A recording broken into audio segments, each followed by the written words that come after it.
श्रावण मास में जब प्रकृति चारों तरफ हरियाली की चादर बिछा देती है, तब प्रकृति की इस छटा को देखकर मन पुलकित होकर नाच उठता है। तथा इसी हरियाली घटाओं में स्त्रियों का सुंदर तथा महत्वपूर्ण त्योहार हरियाली तीज का आगमन होता है। श्रावण मास के शुक्ल पक्ष की तृतीया को हरियाली तीज मनाई जाती है। इसे छोटी तीज, कजली तीज तथा श्रावणी तीज भी कहा जाता है। हमारे भारतवर्ष के कई राज्यों जैसे हरियाणा, राजस्थान, उत्तर प्रदेश, मध्य प्रदेश की स्त्रियां विशेष रूप से इस तीज के त्योहार को अत्यंत उत्साह के साथ मनाती हैं। आइए जानते हैं इस तीज के त्योहार को मनाने की क्या मान्यता है। ऐसी मान्यता है कि माता पार्वती ने 108 वर्ष तक भगवान शिव को पति के रूप में पाने के लिए कठोर तपस्या की। तब भगवान शिव को प्रसन्न किया तथा इसी दिन भगवान शिव ने माता पार्वती की कठिन तपस्या से प्रसन्न होकर उन्हें अपनी पत्नी के रूप में स्वीकार किया था। तभी से इस दिन सुहागन स्त्रियां अपने पति की दीर्घ आयु के लिए निर्जल व्रत रखती हैं तथा भगवान शिव तथा माता पार्वती की पूजा अर्चना करती हैं। कुंवारी कन्याएं मनपसंद वर प्राप्त करने के लिए इस व्रत को श्रद्धापूर्वक रखती हैं। आइए जानते हैं तीज के त्योहार को मनाने की क्या विधि है। नंबर 1, प्रातःकाल स्नान कर पूजा स्थल को साफ करें। पवित्र चौकी पर मिट्टी में गंगा जल मिलाकर भगवान शिव तथा माता पार्वती की मिट्टी की मूर्ति बनाएं। मूर्ति बनाते समय भगवान शंकर का स्मरण करते रहें। यदि स्वयं मूर्ति बनाने में कठिनाई है तो बाजार से शुद्ध मिट्टी की मूर्तियां खरीदी जा सकती हैं। नंबर 3, सर्वप्रथम गणेश जी का ध्यान करें तथा माता पार्वती व भगवान शिव की पूजा अर्चना करें। गंध, अक्षत, पुष्प, धूप, कपूर आदि से पूजन करें। नंबर 4, माता पार्वती की पूजा करते समय इन मंत्रों का श्रद्धापूर्वक जाप करें। ये मंत्र हैं: ओम उमाय नमः, ओम उमाय नमः, ओम पार्वत्यै नमः, ओम पार्वत्यै नमः, ओम शांति रूपिण्य नमः। नंबर 5, इस दिन निर्जल व्रत करें तथा व्रत की कथा सुने। नंबर 6, इस दिन जो सुहागिन स्त्रियां 16 श्रृंगार कर भगवान शंकर तथा माता पार्वती की श्रद्धापूर्वक पूजा करती हैं, भगवान उन्हें सदा सुहागिन रहने का आशीर्वाद देते हैं। नंबर 7, इस दिन सुहागिन स्त्रियां 16 श्रृंगार करें। अपने हाथों में मेहंदी लगवाएं। क्योंकि यह सावन की हरियाली तीज का त्योहार है, अतः इस दिन हरे वस्त्र तथा हरी चूड़ी पहनने का विधान है।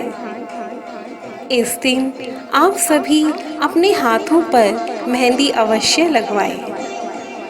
क्या आप जानते हैं श्रृंगार के साथ साथ मेहंदी आयुर्वेदिक महत्व भी रखती है। मेहंदी के पत्तों में कुछ ऐसे तत्व पाए जाते हैं जिनसे खाद्य पदार्थों को दूषित करने वाले कीटाणु नष्ट होते हैं। नंबर 8, तीज से एक दिन पहले स्त्रियों के मायके से मिठाई, घेवर, सत्तू श्रृंगार का तथा सुहाग का सामान आता है, जिसे हरियाणा में सिंधारा कहा जाता है। नंबर 9, इस दिन स्त्रियां यथासंभव अपने मायके से आए हुए वस्त्र ही पहने। नंबर 10, इस दिन प्राय घरों में झूला डाला जाता है। बिना झूले के तथा लोकगीतों के यह त्योहार अधूरा है। स्त्रियां इस दिन झूला झूलती हैं तथा प्रसन्नता से लोकगीत गाती हैं। नंबर 11, तीज का व्रत संध्या के समय चंद्र उदय के समय ही खोला जाता है। नंबर 12, इस दिन घर पर बनने वाले पकवान हैं खीर पूरी, घेवर, बादाम का हलवा, नारियल के लड्डू तथा बेसन के लड्डू इत्यादि। तीज कई राज्यों में मनाया जाता है, अतः प्रत्येक प्रांत की अलग अलग कथा प्रचलित है, जिसमें से एक कथा कुछ इस प्रकार है। एक साहूकार था, उसके 4 बेटे तथा 4 बहुएं थी। उनमें से तीनों बहुएं बहुत संपन्न परिवार से थी, परंतु सबसे छोटी बहू बहुत गरीब परिवार से थी तथा उसके मायके में कोई न था। एक समय तीज का त्योहार आया तथा परंपरा के अनुसार तीनों बड़ी बहुओं के मायके से सत्तू आया, परंतु छोटी बहू के मायके से कुछ न आया।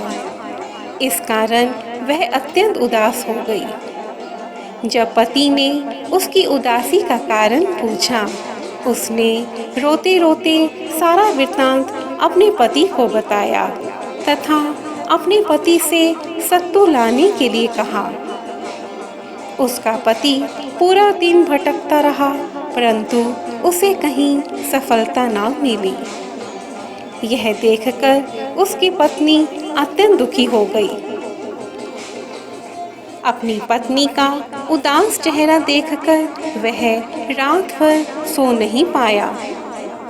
अगले दिन तीज का त्योहार था, जिस कारण सत्तू लाना आवश्यक हो गया था। अतः वह अपने बिस्तर से उठा तथा एक किराने की दुकान में चोरी करने के इरादे से घुस गया। वह वहां चने की दाल लाकर पीसने लगा, जिससे आवाज हुई तथा दुकान का मालिक उठ गया। दुकानदार के प्रश्न करने पर उसने सारा वृत्तांत बता दिया। यह सुनकर उस दुकानदार का हृदय द्रवित हो गया तथा वह कहने लगा कि तू अब घर जा, आज से तेरी पत्नी का मायका मेरा घर होगा।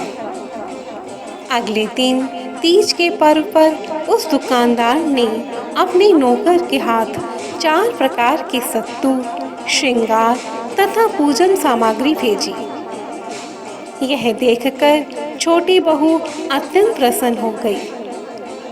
उसकी जेठानी पूछने लगी, यह सामान कहाँ से आया है?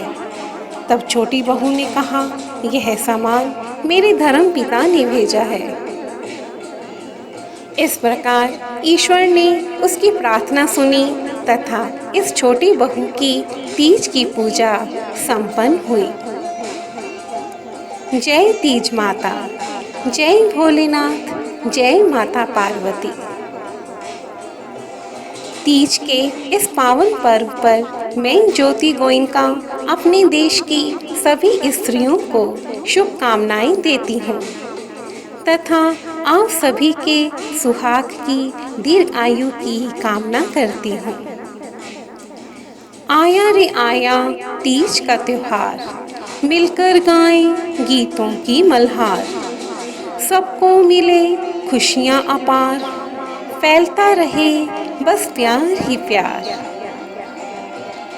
इसी के साथ मैं ज्योति आप सबसे विदा लेती हूँ तथा यह आशा करती हूँ कि मेरी यह वीडियो आपको अवश्य पसंद आई होगी। यदि आपको मेरी यह वीडियो उपयोगी लगी है तो आप इसे दूसरों के साथ शेयर कीजिए तथा मेरे इस चैनल को सब्सक्राइब कीजिए। धन्यवाद।